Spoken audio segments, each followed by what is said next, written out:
E aí, gente, tudo bem? Sejam bem-vindos a mais um vídeo do Parabólica. Eu sou o Pedro Renó, professor do Parabólica. E, enfim, voltamos ao primeiro vídeo do ano de conteúdo para vocês. E hoje, gente, a gente vai falar de um tema que vai entrar na nossa playlist de atualidades e conhecimentos gerais. Porque a gente vai falar sobre os piratas somalis, ou os piratas contemporâneos, vocês sabiam? E é um grande problema, inclusive comercial aí para o mundo, né? Para as grandes entidades comerciais do mundo. Então já se inscreve no canal se ainda não for inscrito e ó, curte esse vídeo porque tem história, filosofia, sociologia, tem muito conteúdo. Nossa playlist de biografia, conhecimentos gerais, conceitos históricos e filosóficos, é muito conteúdo aqui. Também vou deixar todos os links das minhas redes sociais no primeiro comentário fixado, também da Twitch, que eu tenho feito lives, está muito gostoso, seguindo a lógica do que eu já falei para vocês, de sempre apoiar o seu produtor de conteúdo, o seguindo nas redes. Acho que isso é muito importante para a gente continuar fazendo o trabalho, visto que a gente está numa época de limbo do YouTube para produtores de conteúdo. Por favor, ajudem aí. Vamos lá então começar. Gente, primeiro vamos pensar na questão da Somália. A gente vai falar, são os piratas, a gente vai trabalhar com um problema social que existe, tanto no continente africano e asiático, porque ali você tem basicamente uma divisa dos dois continentes, enquanto o Ood e o Han, eles latem. Então você tem todo esse processo, né? Então, assim, é uma questão que é um debate mundial sobre a questão dos piratas da Somália. A gente também chama eles de piratas somalis. E tem a ver muito com a localização geográfica, tá? Que é importante. Sempre quando a gente pensa em ciências humanas, falar de história, a gente está unindo com a geografia. A Somália é um país localizado no chifre da África, aquela parte que a gente chama de chifre da África, fazendo fronteira ao sul com o Quênia e ao oeste com a Etiópia. Do lado leste, norte e leste, na verdade, né, a Somália é banhada, por causa ali do chifre da África, pelo Mar do Aden, né? Basicamente, do outro lado já é a Península Arábica, a gente já entra no continente que a gente vai chamar de Ásia Menor ou Oriente Médio.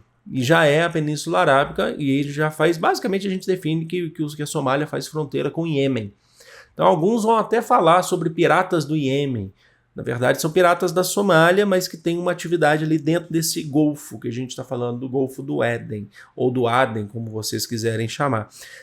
Então a localização é uma localização de um mar importante, inclusive para a região ali, para o pessoal da Península Arábica, para a Ásia e para a Europa, de conexão, é uma região de conexão, inclusive, tá? E é um país muito pobre, a gente sabe que, bom, o país vive, na verdade, tá, gente? A gente já tem mania de achar que as coisas acabaram. Desde 1991, quando você teve a queda de um presidente lá, que era o Siad Barre, a Somália tinha algumas relações estreitas com a União Soviética, período de Guerra Fria, e logicamente vocês já perceberam que com a queda da União Soviética, em 1991, essas relações elas já deixam de existir, deixam de ser estreitas ou alargadas, porque não existe mais União Soviética.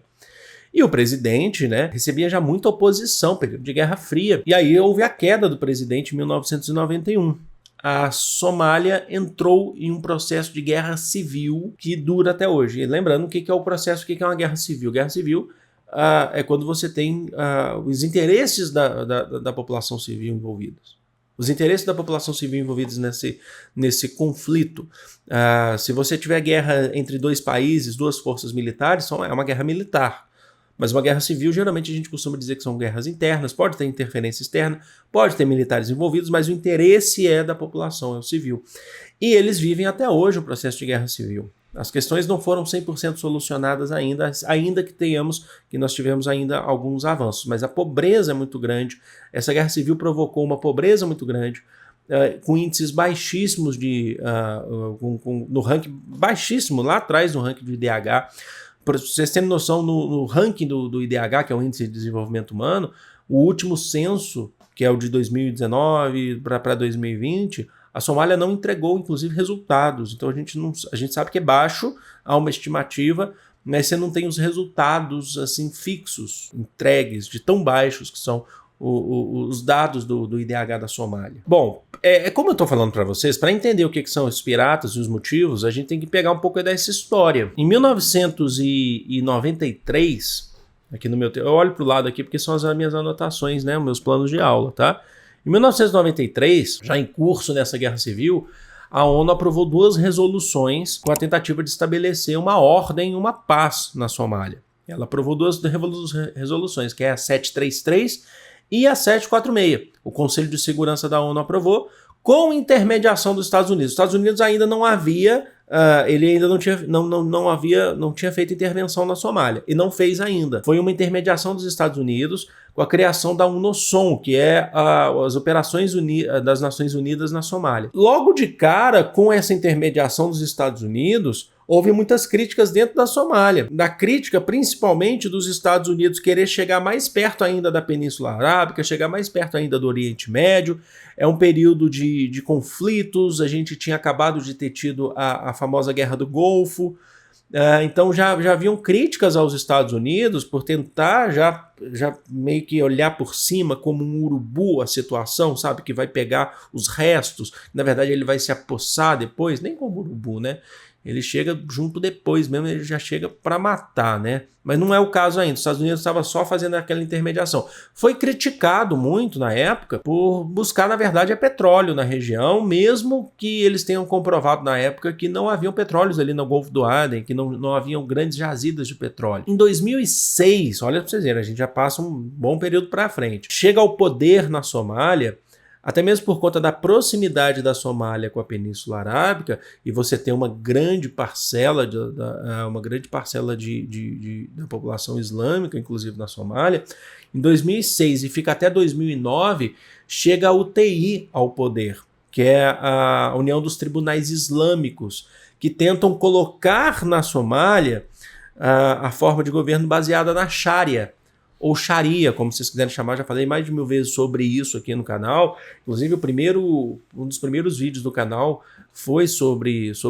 Eu falei sobre a Sharia ou Sharia, que seria a lei islâmica. A lei islâmica, quando ela é aplicada, se eu não me engano, o segundo maior livro do mundo islâmico, sai depois, logicamente, do Corão, ou do Alcorão, né, escrito pelo profeta Maomé.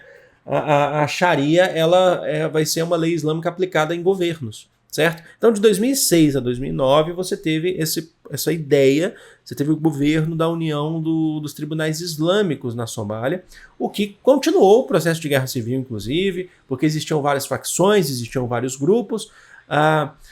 Em 2007, logicamente que os Estados Unidos se opôs a isso. Em 2007, de verdade, os Estados Unidos fez a primeira intervenção da história na Somália, primeira intervenção dos Estados Unidos historicamente na Somália, só em 2007. 2007 era o governo de Obama,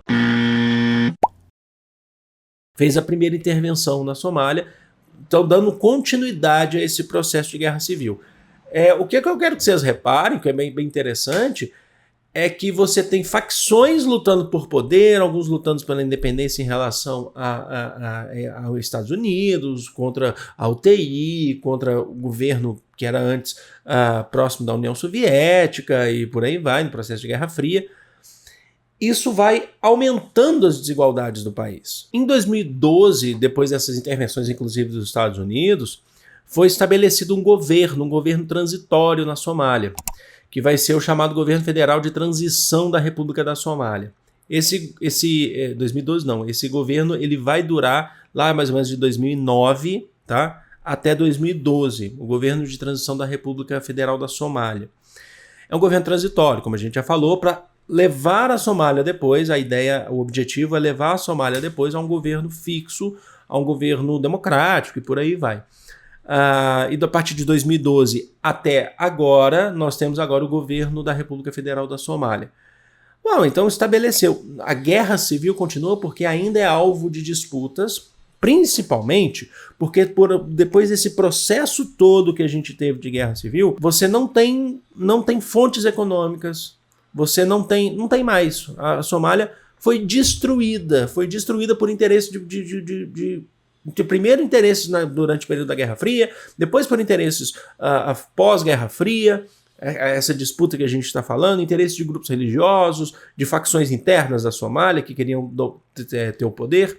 Então o país ainda continua na miséria, e a gente costuma dizer não, é real isso, que a Somália ainda vive um processo de guerra civil, tá bom? E é nesse contexto, gente, a partir aí da década de 90 mesmo, quando iniciou a guerra civil, que você começa a ter os chamados piratas somalis, ou piratas da Somália, que são pessoas que habitam a região dos mares, a região do Golfo do Aden, Inicialmente, eles buscavam na região o controle da região, estavam envolvidos diretamente com o processo de guerra civil, mas depois eles começaram a viver naquele momento, naquele sentido, observando, com a observância de uma fragilidade do país, que o país não consegue controlar, as forças federais do país não conseguem ter capacidade para poder controlar a atividade desses piratas. Então, assim, a principal atividade deles vem em saquear, mas não só saquear, principalmente sequestrar navios que passam no Golfo do Aden. Que ali é um ponto importante para a entrada, inclusive, no continente asiático, tá? na Ásia Menor. Então você tem navios cargueiros que chegam e os piratas eles abordam esses cargueiros e sequestram esses navios, sequestram os cargueiros. Eles sequestram de fato os cargueiros e aí eles oferecem.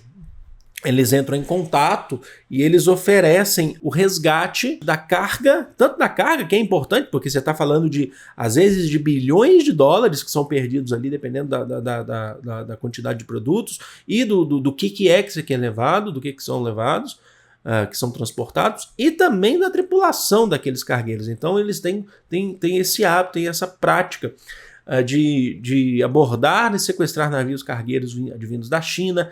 Recentemente abordaram navios cargueiros advindos do Panamá. Durante o processo de pandemia, eles tiveram uma pausa, depois eles voltaram e recentemente você tem relatos de sequestro de navios do Panamá, por exemplo.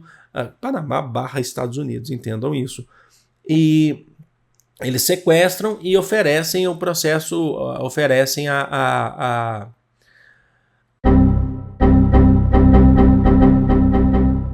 como é que eu tava falando? Aí você vai falando, você esquece a palavra específica. O resgate, tá bom? Oferecem o resgate.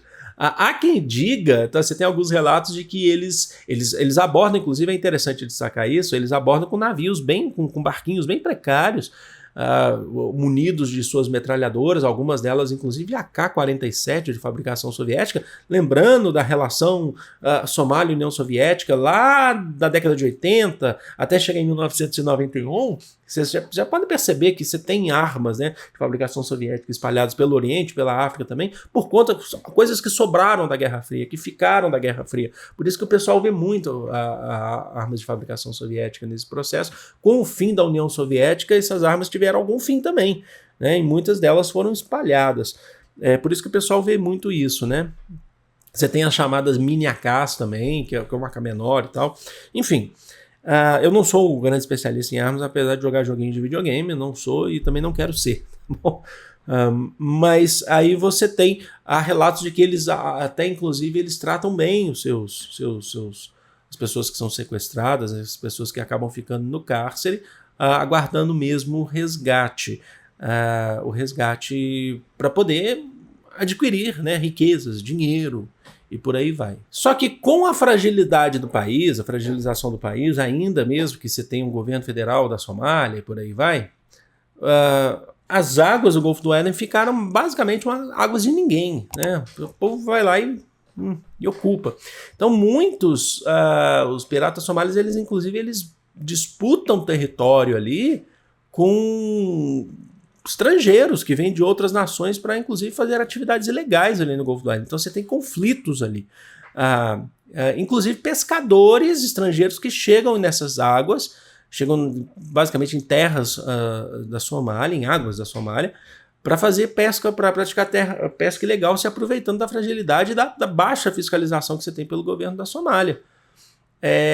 Inclusive você tem relatos de que dentro dos piratas somalis existem até pescadores legais e legítimos da Somália, que viraram piratas, né, que entraram em grupos de piratas, justamente porque eles estavam disputando território com estrangeiros, pescadores estrangeiros, e eles entraram no grupo dos piratas da Somália justamente como uma forma de se organizar para poder ter um outro meio de vida, né?